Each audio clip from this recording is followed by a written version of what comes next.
Давным-давно. Нет, совсем давно. Еще более давно. Ну, очень давно. Привет, Костик. Слушай, у нас была классная система бартера, она была удобная, согласен, но знаешь, как-то в последнее время стало трудно меняться в таких огромных количествах. Да, с этим я согласен. Но пока мы будем придумывать что-то получше, да, предлагаю вместо бартера использовать просто бумагу. Бумагу? Ты серьезно? Я надеюсь, это шутка какая-то. Точно? Нет, я серьезно. Давай вообразим и договоримся, что эта бумага ценная. Представь, что теперь, чтобы получить от тебя 30 баранов, мне не нужно будет тащить тонну дров к тебе к дому, да? Я просто принесу тебе немного бумаги и все, мы поменяемся, а ты уже сам решишь, на что тебе ее тратить, на те же дрова или что-то другое. Звучит одновременно и нелепо, и удобно. А почему нелепо? Бумага, она же не ценна, она нам не нужна. Нам нужны бараны, нам нужны дрова, но точно не бумага. Хотя нет, сама бумага нам нужнее, чем вот эта бумага, одинаково напечатанная, которую предлагаешь ты. Это же аналог золоту, такая же вещь с выдуманной ценностью. Ну так это на время же, пока ничего лучше не придумаем. Ты же сам сказал, это хоть и нелепо, как золото, но удобно. Удобно, что меньше места занимает. Это да. Ладно, давай поверим, что эта бумага как-то по-особенному ценна. Но обещай мне, что это ненадолго, и мы придумаем что-то более полезное, практичное и разумное. Обещаю. Ох, Костик, что-то затянулась эта идея с деньгами, с бумагой. Как-то слишком долго затянулась и извратилась. Стыдно, да. Карамба ТВ представляет. Привет, люди из будущего! Да, идея людей из прошлого о нарезанной бумаге, которая будет иметь ценность, затянулась слишком долго. И из-за этого она извратилась по самое не балуй! Она породила жадность, бедность, зависть, войну, коррупцию, политические конфликты, прикрытые идеями, но в реальности основанные на бумаге. Бумага стала целью человека, она стала его хозяином. Человек должен ей владеть, иначе с большой вероятностью он погибнет. То есть с планеты ничего не исчезло, нет. Просто появился новый барьер между потребностями человека и их реализацией.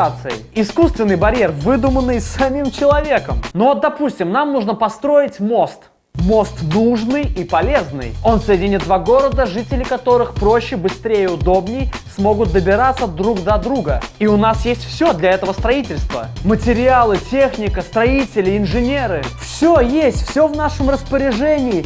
Но нету самого главного в строительстве моста — бумаги. Все, строить не можем. Как? Почему? Что мешает? Вообще, покупка товара за деньги — это клоунада похлеще цирка. Здрасте, организм помидоров требует. Что ж, вы пришли куда надо. Наш магазин продаст томат за одну бумагу. Какую бумагу? Мне просто помидор нужен, все. А нам какое дело, что тебе надо? Нам нужна прибыль. Ну типа гуманизм, система для человека, а не человек для системы, разве нет? Да, ну вы же сами понимаете, да? Вот нет, не понимаю. То есть смотрите, что я хочу сказать. Вот есть помидор, есть тот, кто в нем нуждается. Расстояние до него минимальное, но я не могу его есть, как бы я ни нуждался в нем. Но почему? Потому что я не перераспределил определенное количество бумаги в определенную точку в пространстве, замкнутую вашим карманом или банковским счетом. Более того, я даже не создаю эту бумагу, она уже напечатана, она уже существует на планете Земля. И все, что от меня требуется, это производить какие-то странные манипуляции, чтобы перераспределить ее в свой карман, а из своего кармана в ваш. Я просто нуждаюсь в помидоре, съесть его и заниматься полезными делами. Я хочу делать полезные дела, а не думать о том, какие бы там манипуляции мне еще сделать, чтобы перераспределить бумагу в свой карман, чтобы потом перераспределить ее в твой карман, и чтобы наконец-то мне дал помидор. Абсурд какой-то, я даже об этом не думал. Ладно, на, ешь. Человеку не нужны деньги, ему нужно то, что за них порой продают. Человеку нужна срочная операция, но нет денег. Хотя техника и персонал есть, но лечить не будем, неа.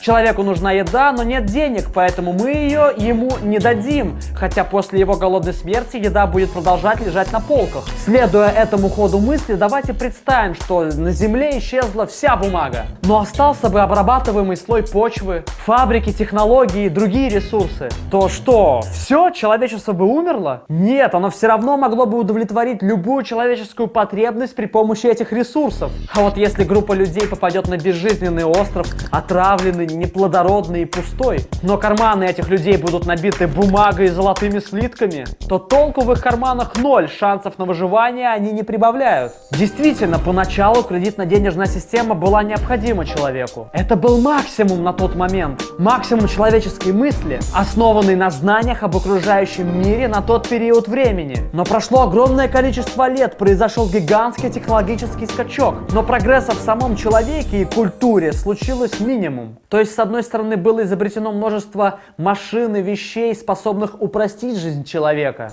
Но с другой стороны, древняя кредитно-денежная система не давала возможности пользоваться этими вещами и машинами большинству людей. Какой в них толк тогда, если их позволить себе могут там избранная горстка и все? Технологии прогрессируют, социальные условия не слишком. Работа человека заменяется машинами на множестве производств, и это, кстати, хорошо. Однако при этом человек увольняется за ненадобностью и теряет источник дохода. А так как экономически мы не эволюционировали, то этот безработный попадает в опасную для жизни ситуацию. Ведь все вокруг продается за бумагу. Человеку именно приходится соглашаться на любую работу. Даже на самую ненавистную, лишь бы прокормить себя и свою семью. Время, усилия, размышления тратятся на погоню за деньгами. В процессе деятельности, которая не обогащает ни человеческий интеллект, ни условия нашей жизни. Кстати, насчет обогащения человеческого интеллекта. Знаете, есть такая пирамида человеческих потребностей американского психолога Эбрахама Маслоу. Согласно ей, человек не может испытывать потребности высокого уровня, пока нуждается в более примитивных вещах. Например, пока ты почти что уже не умираешь с голоду, ты не будешь думать о том, как бы себя самореализовать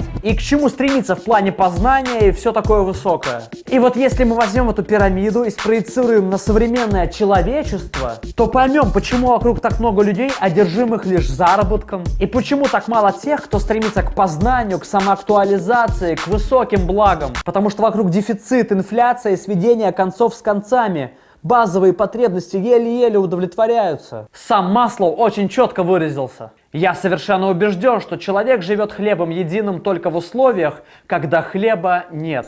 И вправду, будь у нас здоровое питание, свежий воздух, крыша над головой, доступная медицина и уверенность в том, что это все будет доступно и завтра, человечество наконец-то смогло бы перейти на новую ступень пирамиды Маслоу. И нас бы мотивировали уже бы другие причины, не деньги. Об этом в следующем выпуске. Самое интересное, что это возможно, действительно возможно. Без всяких избитых и статичных слов типа «утопия». Решение предлагает Жак Фреско. А кто это? А пусть Ларри Кинг скажет. Многое из этого может показаться вам чудесами, как, впрочем, и мне. Однако доктор Фреско — уважаемый социальный инженер, промышленный дизайнер, проектировщик и изобретатель, доктор наук по эргономическому конструированию. Он работал над многими проектами от противообледенительных систем до сборных алюминиевых домов. Сконструировал системы для бесшумных и экологически чистых самолетов, написал книгу «Взгляд вперед». Он преподавал социологию будущего на кафедре социологии в Принстоне, выступал на Вашингтонской конференции по экологии,